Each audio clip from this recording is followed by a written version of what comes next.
Nat. Kalau tadi kan lo berdua udah cerita tentang hal-hal mistis yang berkaitan sama harta dan tahta ya. Iya. Nah sekarang gue juga punya cerita yang gak beda jauh lah sama kalian. Tapi kali ini yang mau gue bahas itu peristiwa mistis yang berkaitan sama mantra. Oke. Tentang cowok yang dapetin hati cewek pakai pelet, bahkan tuh sampai nikah. Wow. Nah sampai pernikahan mereka pun juga bertahan tuh bertahun-tahun gitu loh. Sampai akhirnya si cewek ini nih pelan-pelan sadar karena terus-menerus dapet teror yang gak masuk akal. Itu inti ceritanya ya. Ini gue ceritain nih awal mulanya. Cewek ini namanya Sylvie. Di momen itu tuh udah hampir beberapa minggu dia tuh gak bisa tidur sama sekali. Nah kenapa? Karena di setiap dia tidur lagi sendirian di rumah, dia tuh selalu ngerasa kayak ditemenin sama banyak banget sosok cewek. Nggak cuma satu gitu loh. Kayak di beberapa malam nih bahkan kayak sampai 3-4 cewek tuh ada di dalam kamarnya. Di sudut-sudut kamarnya ngeliatin dia aja. Bentukan cewek ini nih ada yang sekujur tubuh berdarah, ada yang bau busuk. Terus ada juga kayak beberapa bagian tubuhnya tuh cuma kelihatan tulangnya doang. Pokoknya ini macam-macam lah kuntilanaknya dibentukannya. Serem banget. Gue juga sama kayak lu, Bi. Gue dapet cerita ini dari salah satu pendengar kita yang kaget karena sepupunya itu, yang si Sylvie ini, tiba-tiba tuh ngajuin gugatan cerai ke suaminya. Padahal kalau dilihat-lihat tuh hidup keluarga mereka tuh aman-aman aja, bahkan kayak berkecukupan gitu loh. Makanya orang ini bingung. Soalnya setiap ditanya ke sepupunya si Sylvie ini, Sylvie tuh cuma bisa jawab kalau perceraian ini nih adalah salah satu cara buat nyelamatin hidupnya. Karena terus penasaran, si pendengar kita ini nih coba cari tahu lah, dan justru nemu apa yang sebenarnya kejadian sama si Sylvie ini. Kejadiannya terjadi di sekitar tahun 2018 di salah satu desa tuh di daerah Sukabumi, Jawa Barat. Desanya ini bisa dibilang kayak cukup pelosok lah, jauh dari keramaian. Dan di desa itu tuh ada keluarga kaya raya banget dan terpandang. Keluarga terpandang ini punya anak satu-satunya, namanya Sylvie, si cewek ini nih, umurnya 18 tahun. Si Sylvie ini terkenal banget jadi kayak kembang desa di sana karena kayak dia cantik, pinter dandan, terus juga ramah ke semua orang. Pokoknya karena dia tuh kembang desa, banyak banget cowok-cowok tuh yang suka sama dia, bahkan kayak ngeberanin diri buat ngelamar. Bener-bener yang ngelamar tuh orang-orang kaya gitu lebih. Tapi semua itu ditolak sama Sylvie, dan orang tuanya pun juga nolak dengan alasan macam-macam. Ada yang bilang adatnya nggak cocok, ada yang bilang auranya jelek, atau bahkan kayak sesimpel karena cowok ini jelek aja perawakannya gitu. Oke. Dan kebetulan juga si Sylvie itu juga emang nggak mau cepet nikah, jadi pas lah kenapa dia nolakin cowok-cowok ini. Semua berjalan biasa aja sampai suatu hari ada kejadian aneh banget di rumahnya. Suatu malam, kebetulan tuh satu desa mati listrik. Rumah Sylvie tuh udah bisa dibilang kayak rumah paling gede lah di desanya. Jadi kalau kondisi kayak gini, ya mereka beneran kayak butuh lilin yang banyak banget lah buat ditaruh di sudut-sudut ruangan gitu. Nah karena stok lilin habis, akhirnya Sylvie keluar rumah tuh, nyamperin warung tetangganya buat beli lilin. Udah dia beli, di perjalanan pulang, dia ngerasa kayak kok tiba-tiba anginnya tuh beneran kenceng banget, sejuk banget gitu. Nah tapi hembusan anginnya itu tuh arahnya dari rumah Sylvie doang. Dari jauh nih, ini kan di desa ya, lu bayangin kayak jalanannya tuh kanan kiri sawah gitu ya. Dari jauh, pas lagi Sylvie jalan OTW pulang tuh, dia ngeliat ke sawah. Dia ngeh kalau di tengah sawah itu ada kayak orang-orangan sawah gitu, Bik. Nah tapi anehnya, entah karena angin itu kenceng banget atau gimana, orang-orangan sawah itu tangannya kayak gerak-gerak sendiri. Dan pas diperhatiin sama Sylvie, tangan orang-orangan sawah ini nunjuk ke rumahnya dia. Nah Sylvie kaget dong, dia kayak ngusap-ngusap mata berkali-kali buat mastiin kayak ini beneran gak sih yang dia lihat. Di usapan pertama tuh masih aman-aman aja. Usapan kedua tuh juga dia masih ngeliat orang-orangan sawah itu ada di tengah sawah. Nah tapi pas usapan ketiga, dia ngeliat jelas banget, Bihnat. Tiba-tiba orang-orangan sawah itu tuh udah ada di depannya Sylvie. Bener-bener cuma ada sejengkal doang kali di mukanya. Aduh. Padahal awal tuh jaraknya jauh kan, dari tengah sawah gitu. Yang lebih ngerinya lagi, jerami yang nyusun badan si orang-orangan sawah itu, pas bagian wajahnya tuh kayak ngebentuk muka senyum gitu loh ke Sylvie. Nah kaget tuh Sylvie, dia takut, dia panik, langsung lari lah ke rumahnya. Sampai ke rumah, Sylvie masih deg-degan. Dia coba manggil-manggilin tuh orang tuanya, tapi gak ada yang nyaut. Sylvie jalan lah masuk kamar orang tuanya buat ngecek nih, kayak ini kenapa nggak ada yang nyaut gitu. Pas Sylvie jalan ke kamar orang tuanya, dari jauh tuh di kamar orang tuanya dia ngeliat kayak ada cahaya gitu Nat, semacam kayak api gitulah. Nah dia mikir kayak, kan lilin habis, kok tiba-tiba ada yang nyala gitu. Langsung dicek lah sama Sylvie nih ke kamar orang tuanya. Pas Sylvie buka pintunya, dia tuh bener-bener kaget banget karena dia ngeliat bokap nyokapnya lagi tidur, tapi mulutnya tuh nganga lebar banget. Terus bokap nyokapnya tuh kayak ngeluarin suara gitu. Aduh, serem banget. Kayak orang sakaratul maut, kebayangan loh. Iya. Nah, terus di sudut kamar bokap nyokapnya tuh si Sylvie ngeliat kayak ada api terbang. Orang-orang nyebutnya tuh kayak banaspati gitu loh, kayak semacam kiriman yang buat nyelakain orang gitu. Iya. Dia kaget, dia cuma bisa baca doa doang. Pas dia baca doa, untungnya tuh lama-kelamaan apinya hilang. Nah, pas apinya itu hilang, bokap nyokapnya tuh kayak langsung gak sadarin diri. Nah, setelah hari itu, untuk beberapa hari bahkan beberapa minggu ke depan, bokapnya Sylvie tuh sakit tiba-tiba. Udah diperiksa ke dokter, dan dokter pun juga nggak bisa ngasih keterangan kayak bokapnya kenapa gitu loh, sakit apa juga, diagnosisnya juga nggak jelas gitu. Sampai suatu hari tiba-tiba ada cowok nih out of nowhere datang, namanya Herman. Umurnya pun juga cukup jauh lah sama Sylvie kan umurnya 18 kan. Herman tuh udah kayak 30-an ke atas gitu. Herman ngaku kalau dia tuh kerja sebagai peternak ayam yang sukses. Nah awalnya Sylvie keluarga tuh kayak nggak tahu tujuannya si Herman tuh datang apa, dan ternyata tiba-tiba banget Herman itu tuh datang buat ngelamar Sylvie. Nah Sylvie jelas-jelas nolak lah, karena kan dia juga nggak kenal sama Herman kan. Tapi anehnya kali ini nih ibunya Sylvie malah nggak nolak kayak biasanya. Tadi kan gue bilang tuh kayak ada cowok-cowok yang ngelamar Sylvie ditolak-tolakin mulu kan. Tapi untuk Herman ini nih, nyokapnya tuh kayak biasa aja gitu. Nyokapnya Sylvie tuh cuman kayak diem doang, ngangguk-ngangguk doang setiap si Herman ngomong. Terus akhirnya tiba-tiba Herman tuh pengen ketemu sama bokapnya Sylvie, dianterin lah ke kamar tidurnya.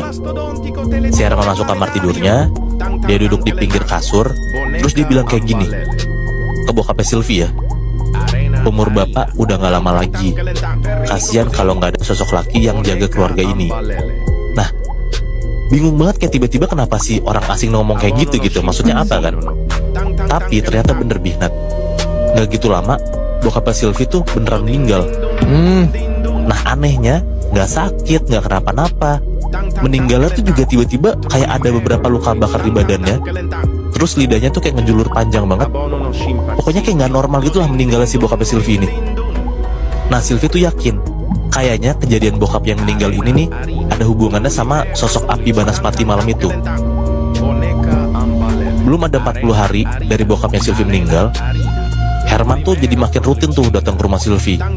Gak ngapa-ngapain, kayak cuman jalan sekeliling rumahnya Sylvie, ngegali tanah kecil-kecil gitu. Bahkan ngobrol sama nyokap dan Sylvie pun jarang. Nah pas lagi sering banget tuh si Herman datang ke rumah Sylvie buat ngiterin rumahnya doang. Nah tiba-tiba nyokapnya Sylvie tuh ngajak ngobrol Herman lah. Terus nyokapnya bilang kayak gini ke Herman, ibu takut gak akan ada yang ngurusin Sylvie. Akhirnya tiba-tiba nyokapnya Sylvie tuh nyuruh Herman buat nikahin Sylvie aja. Jujur Sylvie dengar omongan nyokapnya tuh kayak pengen nolak banget lah, kayak kenapa tiba-tiba nyokap gue ngayain gitu kan. Tapi katanya pas si Sylvie ini jabat tangan sama Herman, Sylvie tuh langsung lupa aja tuh sama niat barusan. Kayak pas lagi jabatan tangan kayak iya aja jadinya gitu loh. Nah kabar tiba-tiba si Sylvie ini mau nikah sama Herman tuh bener-bener ngejutin keluarga besar Sylvie lah, bahkan kayak seluruh warga desa gitu. Hampir setiap hari banyak banget cowok-cowok yang sempet ngelamar Sylvie tuh datang cuma pengen lihat kayak Herman tuh kayak gimana bentukannya gitu loh. Mereka tuh bingung, kayak kok tiba-tiba Sylvie tuh mau aja gitu loh diajak nikah sama cowok yang gak jelas latar belakangnya. Dan pas dilihat pun juga muka si cowok ini, si Herman ini jelek juga gitu loh. Tapi ya gimana lagi, mereka mikir kan kayak ya urusan masing-masing lah. Rencana pernikahan pun udah disiapin. Singkat cerita, beberapa minggu lagi nih si Sylvie sama Herman udah menikah lah. Tapi akhirnya orang-orang tuh sadar Sylvie yang sekarang tuh kayak berubah banget gitu loh. Bahkan sampai fisiknya pun juga berubah, gak secantik dulu. Semua makeup sama skincare tuh dibuang. Alasannya katanya buat buang sial. Setiap ditanyain sama teman-teman dan tetangganya juga, Sylvie tuh juga nyautinnya malah emosi. Padahal ditanya biasa aja gitu loh, kayak berubah banget lah sifat sama bentukannya gitu. Nah kalau kata orang-orang, ini nih pengaruh mantra, pengaruh pelet gitu. Herman tuh pasti main pelet tuh gitu. Nah pokoknya tuh warga-warga desa tuh ngomong kayak gitulah. Nah tapi balik lagi, setiap Sylvie dengar kalau misalnya si Herman itu main pelet, Sylvie tuh jadi marah gitu loh. Akhirnya Sylvie tuh milih buat ngejauh dari orang-orang di sekitarnya. Jadi kayak milih Herman dibanding orang-orang yang deket sama dia gitu. Biasanya pelaku pelet ini kan nyuci otak orang yang dia pelet buat nggak ngerawat fisiknya gitu. Nah tujuannya apa? Karena alasannya itu biar gak ada orang lain yang suka sama dia. Jadi kayak si korban ini nih ngerasa cuman si pelaku doang lah yang menerima dia apa adanya gitu. Ini dapat juga cerita ini dari desas-desus dari beberapa tetangganya. Bahkan dulu itu tuh Sylvie bener-bener gak ngerawat tubuhnya, sampai beberapa bagian kulitnya tuh kayak kena jamur gitu Bihnat. Padahal dulu tuh cantik banget gitu dia. Gila.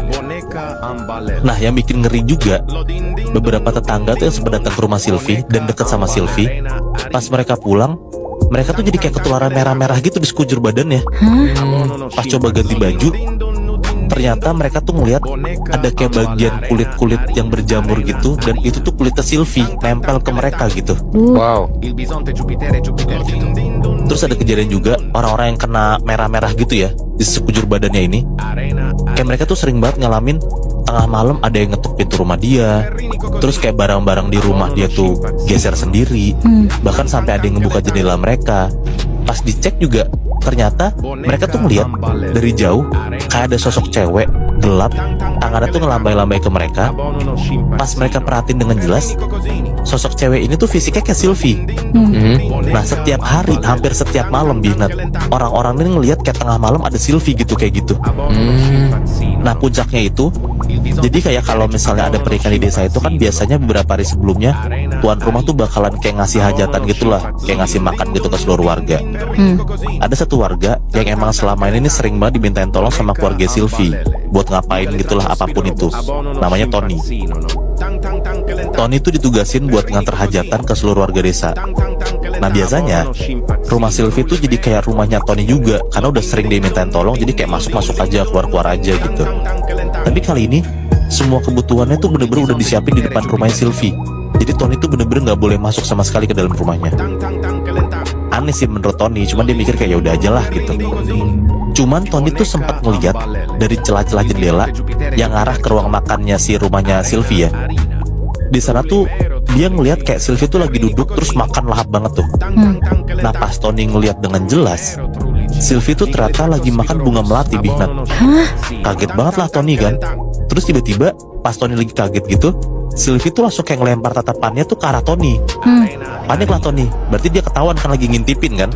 Langsung tuh cabut dia dari rumahnya si Sylvie.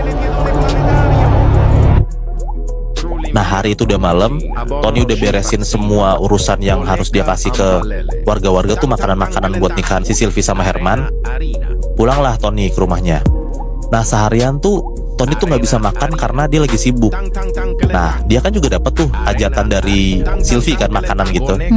Pas sampai rumah, Tony langsung buka lah beseknya. Dia ngeliat tuh kayak makanannya enak banget, ada ayam, ada segala macam gitulah. Nah pas lagi makan, dia sadar kayak pas dia mau makan di awal tuh dia belum baca doa.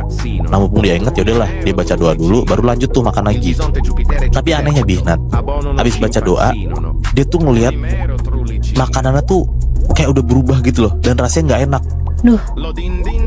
Dia ngeliat daging ayam yang dia makan enak banget itu berubah jadi kayak daging ayam mentah, banyak banget darahnya. Terus lauk-lauknya tuh berubah jadi kayak bunga melati, ada kayak tanah kotor, ada cacingnya gitu loh. Ya Tony kaget lah, dia langsung lempar tuh makanannya ke lantai. Terus pas dia ngelempar makanannya ke lantai, tiba-tiba dia dengar ada suara kayak gini nih, "Kok dibuang pak? Itu makanan saya." Nah padahal di rumah Tony tuh nggak ada siapa-siapa, Tony doang gitu. Kaget lah dia ngeliat ke depan ke arah sumber suara itu ya. Pas dia ngeliat, ternyata dari jarak 3 meteran ada cewek lagi berdiri tapi ngebelakangin Tony. Pelan-pelan tangannya si cewek itu ditaruh ke belakang kepalanya, terus kayak nyibak rambutnya biar jadi belah tengah gitu loh. Kebayangan loh. Tapi dia mungkin Tony nih. Pas udah makin kebuka rambutnya jadi belah tengah gitu, ini kata Tony serem banget sih. Dia ngeliat jelas banget Bihnat, di belakang kepalanya si cewek ini ternyata muncul muka lagi cewek, tapi tuh mukanya hancur gitu, dan bentuk mukanya tuh kayak Sylvie. Nah Tony langsung pingsan lah malam itu. Habis kejadian itu, kabar simpang siur soal keluarga Sylvie yang bakalan nikah sama Herman ini nih makin kesebar lah ke warga-warga. Apalagi ternyata habis hajatan itu kan warga-warga pada makan makanan dari Sylvie sama Herman kan. Nah orang-orang itu tuh pada keracunan. Karena kejadian itu akhirnya semua warga tuh jadi kayak gak mau deket lah sama keluarga Sylvie. Bahkan kayak masuk ke halaman rumahnya Sylvie pun juga mereka mikir-mikir gitu. Ini semua tuh ternyata salah satu pengaruh dari peletnya Herman. Balik lagi ya, gimana cara Herman tuh bisa nyuci otaknya Sylvie sekeluarga ya kayak gini. Sekaligus si Herman tuh pengen banget Sylvie sama keluarga tuh mutusin hubungan ke orang-orang sekitar gitu. Udahlah singkat cerita, proses pernikahan semakin dekat, tinggal ngitung hari. Tapi bener-bener warga yang ngebantuin tuh cuma dikit. Akhirnya Herman tuh jauh-jauh harus ngedatengin keluarganya buat ngebantuin proses pernikahan mereka lah. Tapi pengakuan dari warga-warga desa yang ikut ngebantuin itu, katanya hawa rumah Sylvie tuh udah gak enak banget. Kayak sesek, ngep, panas. Padahal rumah Sylvie tuh gede gitu lebih ingat. Terus keluarga Herman tuh juga hawanya aneh. Perawakannya tuh kayak gak cewek gak cowok, bentukannya kayak tinggi kurus, kulitnya tuh kayak warnanya pucet. Setiap diajak ngobrol kayak bener-bener gak dinyautin. Bahkan warga-warga desa tuh ngeliat keluarganya Herman tuh kalau ngobrol kayak bisik-bisik gitu loh, kayak takut kedengeran sama orang-orang. Dan yang makin aneh dan plus kagetnya lagi, semua warga desa yang kayak ngebantuin nikahannya Sylvie tuh ngeliat banyak banget ritual aneh yang harus dilakuin sama Herman sekeluarga pas proses pernikahan ini. Masa katanya siraman nikahannya tuh nggak pakai air, tapi pakai air nggak tahu apalah, tapi baunya tuh kayak bau anjir, bau busuk gitu loh. Orang-orang pada nanya lah ke nyokapnya Sylvie. Tapi nyokapnya Sylvie tuh kayak cuman jawab, ini semua buat tolak bala. Bau anjir itu tuh dari bau parit belakang rumah Sylvie. Pokoknya tuh kayak ngelak gitu lah. Ya jelas-jelas semua warga pada nggak percaya lah, karena mereka ngeliat airnya tuh kan bener-bener peket hitam gitu, terus baunya asalnya dari airnya itu kan. Tapi raut mukanya Sylvie tuh aneh banget Binat. Setiap air yang disiram ke mukanya Sylvie itu, kayak siraman itu, bukannya kayak pengen muntah, tapi Sylvie tuh kayak malah antusias kesenangan gitu loh. Nggak sampai situ, setelah acara siraman, ini beneran kejadian. Si Herman itu tuh kayak langsung nyembelih beberapa ayam cemani, terus ditanam tuh ke beberapa lubang yang udah sempet digali selama ini. Nah warga-warga tuh nggak tahu lah tujuannya apa. Pokoknya dia ngeliat kayak aneh banget nih Herman kan. Akhirnya nikah lah nih si Sylvie sama Herman. Nah setelah pernikahan itu, rumah Sylvie tuh langsung sepi banget. Vibesnya tuh bener-bener kayak nggak habis orang nikahan gitu loh. Karena kan biasanya kalau di desa orang nikahan kan berhari-hari kan nih. Ini nih pas diadain acara nikahnya, itu tuh sepi banget, gak ada yang datang gitu. Warga yang lewat pun juga cuma ngeliat doang dari jauh dan gak berani masuk ke rumah Sylvie gitu. Pokoknya setelah kejadian itu, setelah pernikahan itu, orang-orang tuh ngeliat nyokapnya Sylvie tuh lagi kayak duduk di depan teras ngelamun, tatapannya kosong dari pagi sampai malam gitu aja terus. Beberapa kali bahkan nyokapnya Sylvie tuh kayak ngobrol sendiri gitu. Adalah warga desa yang nyamperin, ditanyalah kayak, ibu kenapa gitu. Nah nyokapnya Sylvie tuh jawab, ini nih Sylvie, kalau dikasih tahu tuh nggak pernah mau denger. Nah tapi orang-orang lihat ya Sylvie nggak ada di sana gitu loh. Jadi kayak nyokapnya Sylvie tuh ngerasa ya dia lagi ngobrol sama Sylvie. Tadi kan gue bilang si Sylvie ini kan orang kaya kan. Nah dia tuh punya pembantu lah di rumahnya. Pembantu Sylvie tuh juga pernah nanya lah ke nyokapnya Sylvie, kayak Sylvie tuh di mana, kok udah nggak pernah kelihatan. Nah nyokapnya Sylvie tuh cuma jawab kayak, Sylvie tuh kecapean abis nikah besar-besaran kemarin. Jadi Sylvie sama suaminya tuh lagi istirahat di kamar terus, nggak kemana-mana. Nah bahkan sebenarnya terakhir kali orang-orang tuh ngeliat Herman itu tuh cuma pas di hari pernikahan aja. Jadi kayak abis itu hilang aja gitu si Herman. Malam pertama mereka, setelah mereka berdua di kamar, gak ada lagi tuh tanda-tanda mereka keluar kamar. Bahkan kayak hilang gitu aja gitu lebih Nat. Makanya pembantunya Sylvie tuh juga ngerasa kayak nggak percaya sama omongan nyokapnya Sylvie. Karena selain ngerasa janggal sama sosok Herman juga gitu, si pembantunya Sylvie tuh juga dapat laporan dari banyak warga kalau setiap malam banyak yang sering ketemu sama Sylvie, dia tuh lagi jalan sendirian tanpa arah gitu. Kayak jalan aneh kayak orang linglung gitu lebih Nat. Kejadiannya tuh pasti sama. Malam-malam kalau ada bayi kebangun nangis kenceng, atau kayak ada suara hewan ternak tuh tiba-tiba bersuara gitu. Nah biasanya sosok yang dipercaya Sylvie ini ya, itu tuh lagi jalan ngelewatin rumah mereka gitu. Nah karena penasaran, akhirnya pembantunya si Sylvie ini nekat lah buat ngebuka kamarnya Sylvie. Terus pas dibuka Binat, isi kamarnya Sylvie tuh udah berantakan, perhiasan sama barang-barang berharga tuh pada hilang. Dan ternyata di situ tuh nggak ada Sylvie sama Herman. Yang ada